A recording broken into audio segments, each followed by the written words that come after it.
Nous sommes le 1er août 2018. Bonsoir, bienvenue dans le 23h à la une de l'actualité. Un conseil des ministres s'est tenu ce mercredi au palais présidentiel sous la houlette du chef de l'État. D'importantes décisions ont été prises. Parmi ces mesures figure l'entrée en vigueur prochaine d'un identifiant unique pour toutes les entreprises et d'un code des investissements. Jour J-6 avant la fête de l'indépendance, en prélude à cette célébration, la rédaction de RTI1 a décidé de retracer le parcours du premier président de la République de Côte d'Ivoire, Félix Houphouët-Boigny. L'histoire d'une vie au service de la Côte d'Ivoire, ce sera tout à l'heure. Au Zimbabwe, 3 personnes ont été tuées lors de manifestations post-électorales par l'armée. Celle-ci a tiré à balles réelles sur des partisans de l'opposition qui dénonçaient des fraudes au scrutin de lundi. Merci de suivre cette édition. Rendons-nous au palais de la présidence de la République où s'est tenu aujourd'hui un conseil des ministres présidé par le chef de l'État Alassane Ouattara. Au nombre des importantes décisions prises figure l'entrée en vigueur prochaine d'un identifiant unique pour toutes les entreprises et d'un code des investissements. Awatouri. La promotion des investissements privés au cœur de l'action gouvernementale. Le Conseil des ministres ce mercredi 1er août a décidé de la mise à la disposition des investisseurs privés d'un portail unique de services. Le portail électronique, dénommé portail unique de services à l'investisseur, offre en un point unique aux opérateurs économiques l'information et l'accès à tous les services dématérialisés pour l'accomplissement des formalités et des procédures administratives auprès des entités publiques et privées. Pour l'immatriculation des entreprises en Côte d'Ivoire, il faut noter que l'identifiant unique émis et administré par le CPC vient en substitution des numéros de registre de commerce, du compte contribuable, de la CNPS et du code importateur.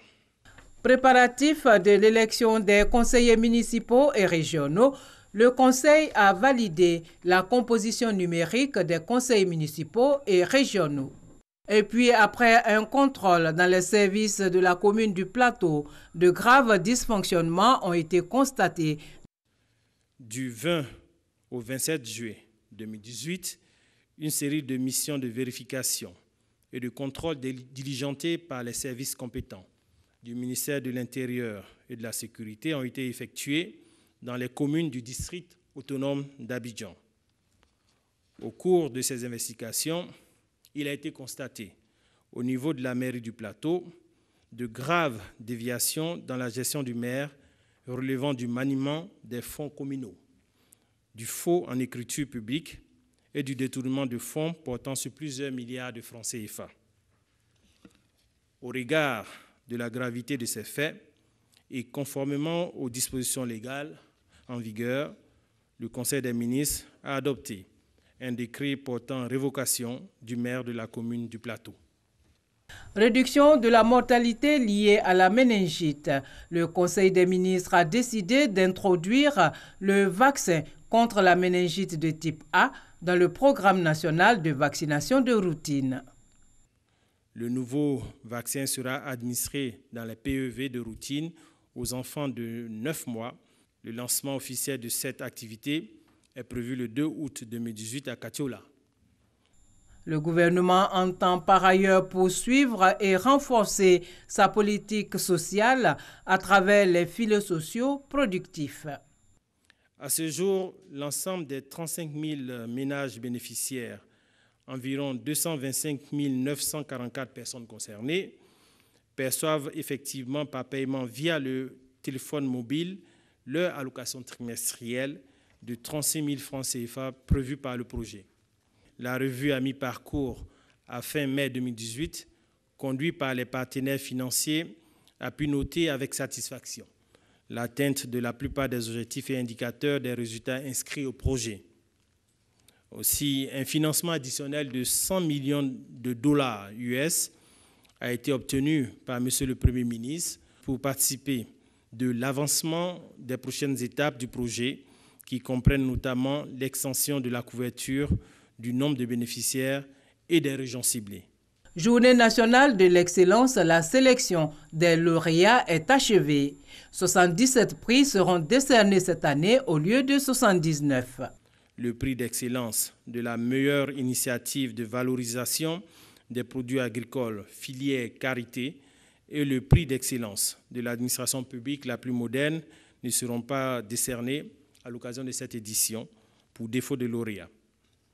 Le Conseil des ministres a entériné la liste des 77 lauréats qui recevront leur prix à l'occasion de la cérémonie de remise des récompenses prévue le 6 août 2018, veille de la fête de l'indépendance, au palais présidentiel.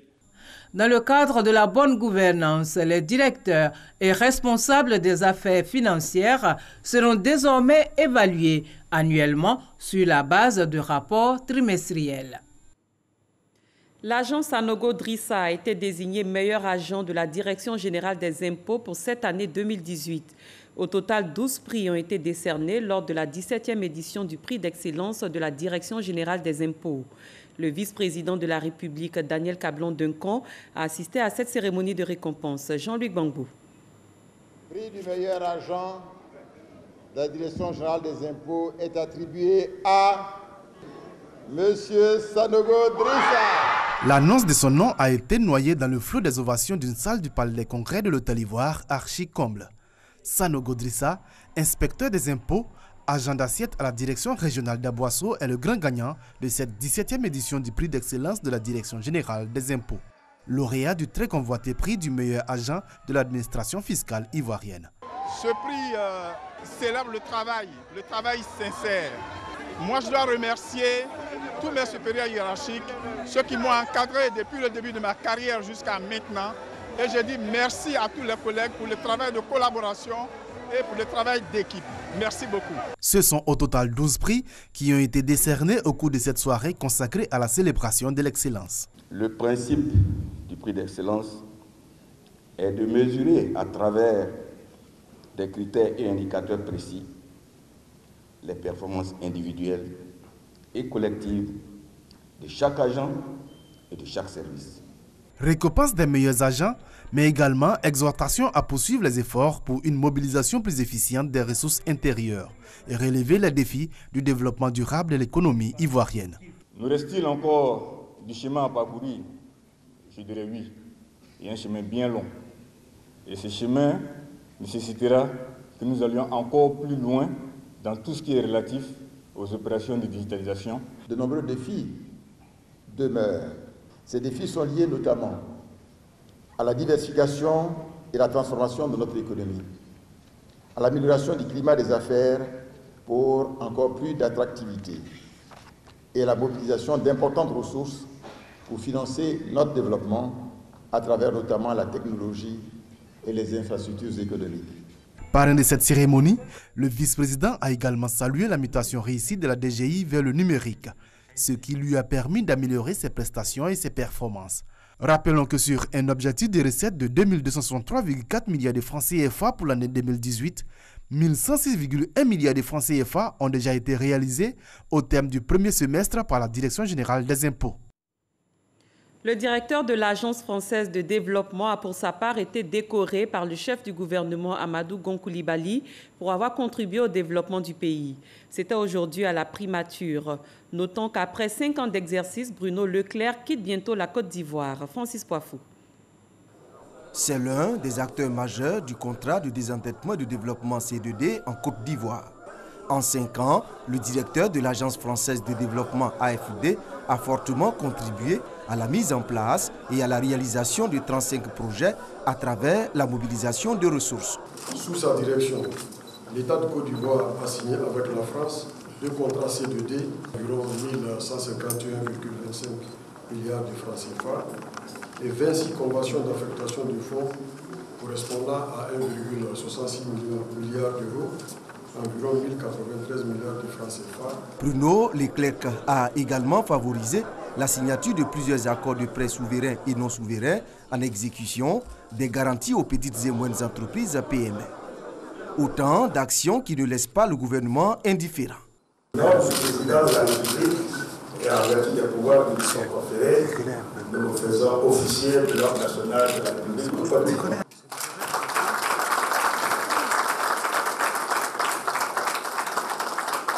Pour le chef du gouvernement Amadou Gon Coulibaly, cette distinction marque l'excellence des relations entre la Côte d'Ivoire et la France. L'AFD, de son action, s'inscrit plus généralement dans la politique de la France en faveur de la Côte d'Ivoire, qui elle-même se développe de nombreuses manières, que ce soit par les instruments de l'État français, via l'ambassade de France à Abidjan, ou par les entreprises françaises, ou par ses ONG, etc. Merci à la Côte d'Ivoire de nous avoir accueillis, et si bien accueillis. L'ingénieur agronome Bruno Leclerc quitte la Côte d'Ivoire pour la France. Il travaillera au siège de l'AFD à Paris en qualité de responsable du département géographie Amérique latine. Le vice-président ivoirien Daniel Cablon-Duncan s'est rendu aujourd'hui sur les lieux du tragique incendie survenu le mercredi dernier dans la ville de Grand-Bassam. Un drame qui a causé la disparition d'une famille entière. 9 personnes, dont 6 enfants, ont perdu la vie lors de ce sinistre. Le témoignage de Mahama Traoré. 9 personnes disparues, dont une grand-mère et ses 6 petits-enfants. C'est le bilan de l'incendie qui a ravagé une concession familiale le mercredi dernier à Grand-Bassam. Le vice-président Daniel Cablon-Duncan a tenu à se rendre sur les lieux de cette tragédie, non seulement pour s'enquérir des circonstances de ce drame, mais surtout pour témoigner sa compassion à la famille endeuillée. Nous sommes vraiment vous adresser nos condoléances vraiment les plus attristées pour ces pertes, parce qu'il y en a plusieurs cruelles qui frappent. Et vous dire que le gouvernement et la nation sont avec vous et on souhaite beaucoup de courage. Par la voix de son porte-parole, la famille éplorée s'est dit reconnaissante à ce soutien exprimé par le vice-président de la République à son endroit. Je voudrais simplement dire merci à toute la nation pour la diligence avec laquelle toutes les autorités sont intervenues pour nous apporter le soulagement. Daniel Cablon-Duncan était également informé par la famille que les obsèques des disparus auront lieu le 11 août prochain dans le village de Mopoyem à Dabou. Une semaine après celui de Grand-Bassam, un autre drame est survenu à Bingerville. Ce mercredi, aux environs de 14 h, un avion personnel de 2 places de type Piper PA-28 immatriculé TUGAD en plein exercice de pilotage a terminé sa course dans les eaux de la lagune Ébrié. 2 personnes ont perdu la vie, le pilote et son élève, tous 2 de race blanche. Ce drame s'est produit sur l'île Chauve-Souris dans le village Marchou, commune de Bingerville. Les enquêtes sont en cours pour faire la lumière sur les causes de l'accident. Dans le domaine de la défense, 450 recrues vont intégrer les forces spéciales après leur formation de base qui a duré 3 ans. Elles ont été présentées au drapeau ce mercredi. La cérémonie s'est déroulée en présence du ministre d'État, ministre de la Défense, Ahmed Bakayoko. Abou Sanogo. Ils sont au total 450. Ils font partie du premier contingent de recrues des forces spéciales au titre de l'année 2018. Ces jeunes stagiaires venus d'horizons divers sont présentés au drapeau. Une cérémonie qui représente une étape importante dans la carrière de tout militaire. Elle marque la fin de la FCB, la formation commune de base. Première phase pour l'intégration de ces jeunes dans les armes. Honneur donc à nos 3 couleurs, où que vous soyez, où que vous serviez. L'ennemi est celui qui ne respecte pas le drapeau. Jamais vous ne devez permettre que ce drapeau ne bénéficie de tous les égards. Le ministre d'État, ministre de la Défense Ahmed Bakayoko, a invité ses recrues au respect du drapeau et à ne pas ternir l'image et l'honneur des forces spéciales. Chers jeunes recrues, à partir de cet instant, vous venez enrichir d'un sang nouveau les armées et les forces spéciales. Avec vous, nous avons confiance que le pays sera encore mieux sécurisé. Vos dévanciers ont fait en sorte qu'on respecte les forces spéciales. Si vous venez, c'est pour apporter un plus. Vous pouvez compter sur notre appui pour que ces forces élites de l'armée de Côte d'Ivoire ne manquent de rien pour faire leur travail. Une visite du site a permis au ministre d'État, ministre de la Défense Ahmed Bakayoko, de s'apercevoir des différentes capacités opérationnelles des soldats, obstacles terrestres et aériens, grimper à la corde et un parcours d'obstacles. Un exercice tactique des tirs à balles réelles a mis en scène la réduction d'un ennemi virtuel par des soldats de forces spéciales. Démonstration de tir, instruction de tir en mouvement, exercice d'embarquement et débarquement du personnel, ainsi que la mobilité en tout terrain. Et il reste pour les recrues à entamer le jour le plus long, gagner le béret des forces spéciales. Leur intégration définitive ne se fera qu'à l'issue de 6 autres mois de formation. Revenons ce soir sur la 7e conférence au sommet du traité d'amitié et de coopération Côte d'Ivoire-Burkina Faso. La rencontre a permis aux deux pays d'arrêter des décisions visant à diligenter la réalisation de 2 grands chantiers, à savoir le projet d'autoroute Yamoussoukro-Ouagadougou et la réhabilitation du chemin de fer Abidjan-Kaya et de son prolongement à Tambao. À quoi faut-il s'attendre dans les mois à venir? Notre reporter Mama Traoré a posé la question au ministre ivoirien et burkinabé chargé de veiller à la réalisation de ces 2 projets phares. 13% de taux de réalisation pour l'autoroute Yamoussoukro-Tiébissou. Les travaux de la section Tiébissou-Bouaké sont annoncés pour le mois de septembre, mais le gouvernement ivoirien ne compte pas s'arrêter en si bon chemin. Il s'active notamment pour le prolongement de cette autoroute censée rallier la frontière burkinabé. En ce qui concerne donc le tronçon qui va de Bouaké jusqu'à la frontière, les financements pour les études ont été acquis, le bureau d'études est en train de faire les travaux. Donc d'ici fin novembre 2018, nous allons donc avoir les premiers résultats sur les études qui ont été effectuées. Il y a beaucoup de bailleurs qui sont intéressés parce que c'est une route importante qui permet donc d'avoir une liaison rapide entre la Côte d'Ivoire et le Burkina parce que le port d'Abidjan, c'est le port naturel du Burkina Faso. De l'autre côté de la frontière, l'État burkinabé est également à la tâche pour que l'autoroute Yamoussoukro-Ouagadougou devienne une réalité. Déjà, la section Ouagadougou-Bobo-Dioulasso a vu ses études entièrement financées par le gouvernement burkinabé et réalisées aujourd'hui à 100%. La section qui va mener donc de Bobo-Dioulasso à la frontière ivoirienne et qui fait à peu près 200 km est aujourd'hui en phase d'études. Et le coût global de ces travaux en territoire burkinabé est estimé à un peu plus de 1200 milliards. Après plusieurs mois de blocage, le chantier de réhabilitation du chemin de fer Abidjan-Kaya et son prolongement à Tambao devrait connaître un début de réalisation dans les mois à venir. C'est un projet à grand enjeu. Il s'agit de 1 million de voyageurs en direction de Ouagadougou vers Abidjan. Mais aussi ces 2 millions de tonnes de marchandises que nous devons transporter par donc, le chemin de fer. La convention qu'on avait signée ne prévoyait pas que Cité Rail s'investisse dans la réhabilitation des rails. Mais maintenant, ils sont prêts à s'investir sur ces rails-là et nous sommes très fiers. Nous avons foi à ce que cela se fasse au mois de septembre de cette année pour qu'immédiatement commence la réhabilitation donc, de ce chemin de fer qui est attendu par nos populations, par les opérateurs économiques depuis plusieurs années maintenant. Longue de plus de 1000 km, cette voie ferroviaire, une fois réhabilitée, viendra booster les échanges commerciaux entre les 2 pays. La Côte d'Ivoire célèbre le 58e anniversaire de son indépendance le 7 août prochain. La cheville ouvrière de cette indépendance est le président Félix Houphouët-Boigny, premier président de la République de Côte d'Ivoire. 25 ans après sa disparition, son souvenir reste vivace dans les esprits. Notre reporter Alexis Ouedraogo revient sur la vie du bâtisseur de la Côte d'Ivoire moderne. C'est l'histoire d'une vie au service du pays. Regardez. La Côte d'Ivoire indépendante et libre, chez lui, Félix Houphouët-Boigny. Né le 18 octobre 1905 à Yamoussoukro, il décède en 1993. En 88 ans, Félix Houphouët-Boigny aura marqué son pays, l'Afrique et le monde. Le jeune Houphouët est brillant dans ses études. J'ai eu la chance de réussir très vite à l'école, donc j'ai quitté le village. À 10 ans, j'étais déjà à l'EPS à Bingerville et à 13 ans à Gorée. À 20 ans, je sortais médecin. Très vite, il fonde une famille. Il épouse Kadisso, nièce du roi des Agnis de l'Indénié au début des années 30. Le couple aura 5 enfants. Houphouët rencontre Marie-Thérèse Brou lors d'un voyage. En 1952, il l'épouse en seconde noces. Sur le plan professionnel, il est muté dans la région de l'Indénié qui produit le tiers de la production de cacao.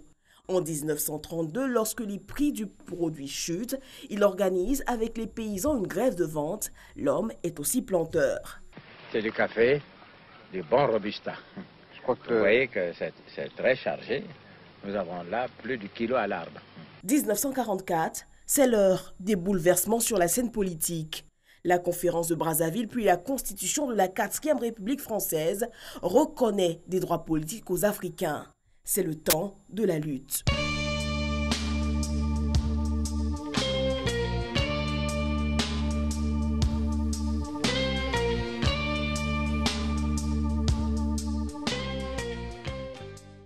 Le 10 juillet 1944, à l'Étoile du Sud, le syndicat agricole africain voit le jour.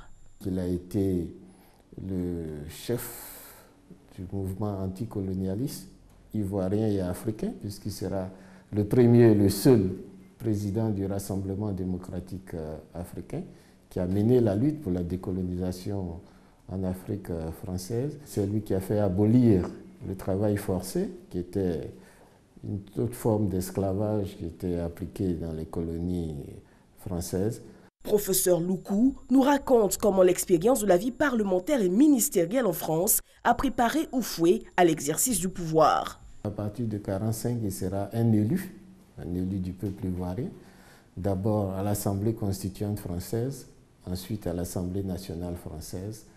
À partir de 1956, il sera ministre français, ministre plein, jusqu'à ce qu'il revienne en Côte d'Ivoire, où il sera élu Premier ministre en 1959. Il va former le premier gouvernement de la République ivoirienne et puis proclamer l'indépendance de la Côte d'Ivoire le 7 août 1960. La diplomatie ivoirienne joue un rôle actif dans la recherche négociée des conflits africains. Le dialogue est préconisé dans toutes les instances. Houphouët, principal inspirateur et acteur de cette diplomatie, est le médiateur et conciliateur reconnu en Afrique et en dehors du continent. Grand Africain, un grand homme d'État du XXe siècle. Vous connaissez l'appréciation du général de Gaulle qui était avare de compliments, qui disait de lui que c'était un cerveau politique de plein pied avec les questions concernant non seulement son pays, mais l'Afrique et le monde, et qu'il employait son influence qui était grande au service de la raison.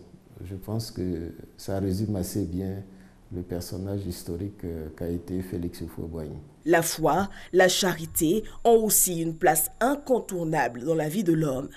Dans ce monde troublé que vous connaissez, déchiré, il faut que la construction repose sur un socle solide. Le socle de la foi. C'est la raison pour laquelle nous demandons à nos frères ivoiriens de faire de la paix une sorte de religion. Qui dit religion, ça veut dire se soumettre à Dieu dans tout ce que nous entreprenons. La postérité retient que Félix Houphouët-Boigny fut un bâtisseur de lieux de mémoire de notre République, d'édifices culturels et religieux, bâtisseur d'une Côte d'Ivoire qui compte dans le concert des nations. Les préparatifs des festivités du 58e anniversaire de l'indépendance ont débuté. Avant cet événement, le district d'Abidjan est décoré aux couleurs du drapeau national. À cette occasion, les Ivoiriens donnent leur vision de la célébration du 58e anniversaire de l'indépendance du pays. Ahmed Traoré, Alexis Ouedraogo. À jour J-6 du 58e anniversaire de la fête d'indépendance en Côte d'Ivoire, le district d'Abidjan fait sa cure de jouvence. Les rues se drapent des couleurs du drapeau national. Pour le ministre-gouverneur du district Begley-Mambé, il s'agit de donner fière allure à la cité. Au titre de l'organisation de ces festivités, le district d'Abidjan va contribuer aux efforts que l'État déploie.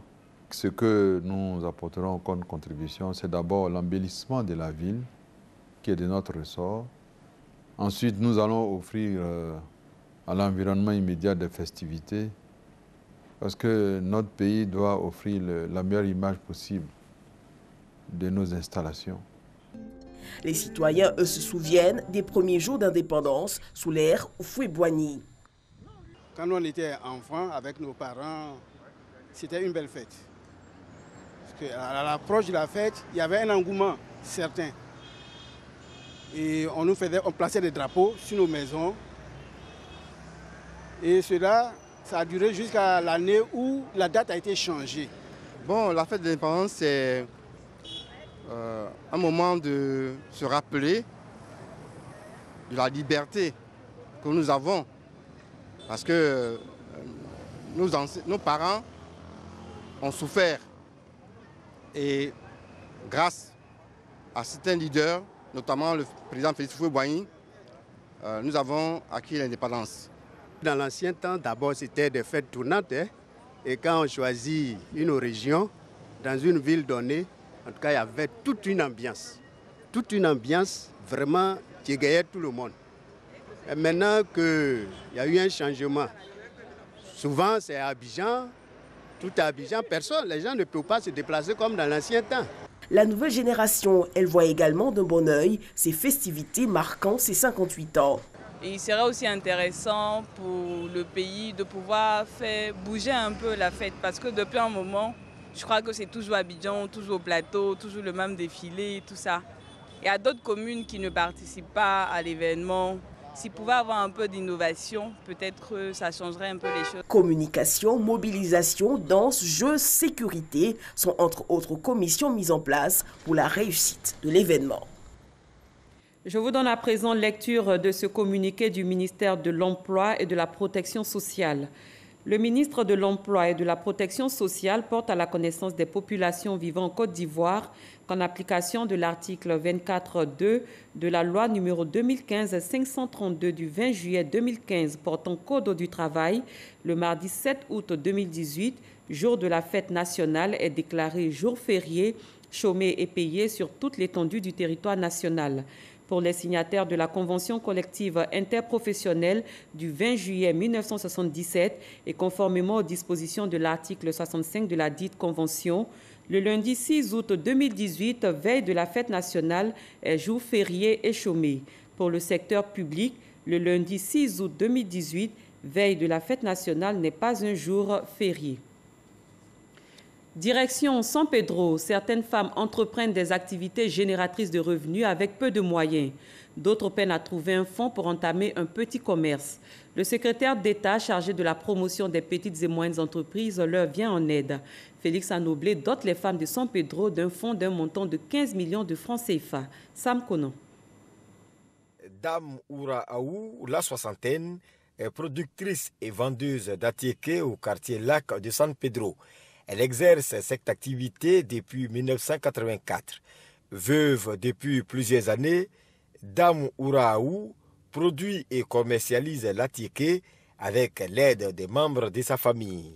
Par jour, je peux faire au moins 10 cuvettes. Il a payé 2 machines. Mais actuellement, là, deuxième, là, c'est gâté, je ne suis pas encore arrangé. Ici, le travail se fait à la chaîne. Moi, mon travail, c'est pour taper. On me fait passer là-bas et moi, je tamise ça ici. Je finis ici et ça passe au feu. Si tu prépares, tu n'est pas là. Donc, les matins, comme ça, je prépare et puis je sais. Il y a 500, il y a 200 CN. Je dis, ça marche, je départ 50 000. Et l'attiéké produit ici est beaucoup apprécié par les clients. La qualité est très bonne, que quand on mange, il n'y a pas de sable là-dedans. Et Dame Ouraou n'a qu'un seul souhait. Aujourd'hui, là où je suis là, si je gagne quelqu'un pour m'aider, il va accepter. Moi, au moins 500 000, 600 000. Au marché du quartier Cité, Kwasi Ayassara a aménagé un petit espace pour vendre de l'attiéké poisson tous les matins. Son activité prospère. Mais tout comme Dame Ouraou et bien d'autres femmes, elle espère obtenir un jour un financement. La prière de Dame Ouraou et celle de Kwasi Ayassara semblent être entendues. Le secrétaire d'État en charge de la promotion des petites et moyennes entreprises met en effet un fonds de 15 millions de francs CFA à la disposition des femmes de San Pedro. Quand une maman a l'argent, la famille est sauvée. Je voudrais vous exhorter à faire en sorte que ce fonds qu'on vous donne, qui n'est pas un don que vous devez donner à crédit entre vous sans intérêt, pour permettre à chacune, quand elle prend, d'aller faire quelque chose, travailler, venir rembourser, pour qu'on donne à une autre. Je vous donne 6 mois. Si vous avez bien géré, on va doubler le fonds, et ainsi de suite. Alors, comment ce fonds va être géré et qui peut en bénéficier? Il y a eu d'abord 5 millions qu'on a donné au grand groupe des femmes à Caen. Le deuxième, les femmes du Grand Ouest. Et le troisième groupe, c'est les femmes du Grand Nord. Chaque grand groupe va gérer avec une commission les fonds mis à sa disposition. Après les femmes, un autre fonds va être mis à la disposition des jeunes, a ajouté le secrétaire d'État, Félix Anoblé. Au Zimbabwe, 3 personnes ont été tuées lors de manifestations post-électorales par l'armée. Celle-ci a tiré à balles réelles sur des partisans de l'opposition qui dénonçaient des fraudes au scrutin de lundi. C'est la fin de cette édition. Merci de votre fidélité. Excellente fin de soirée. Je vous retrouve demain.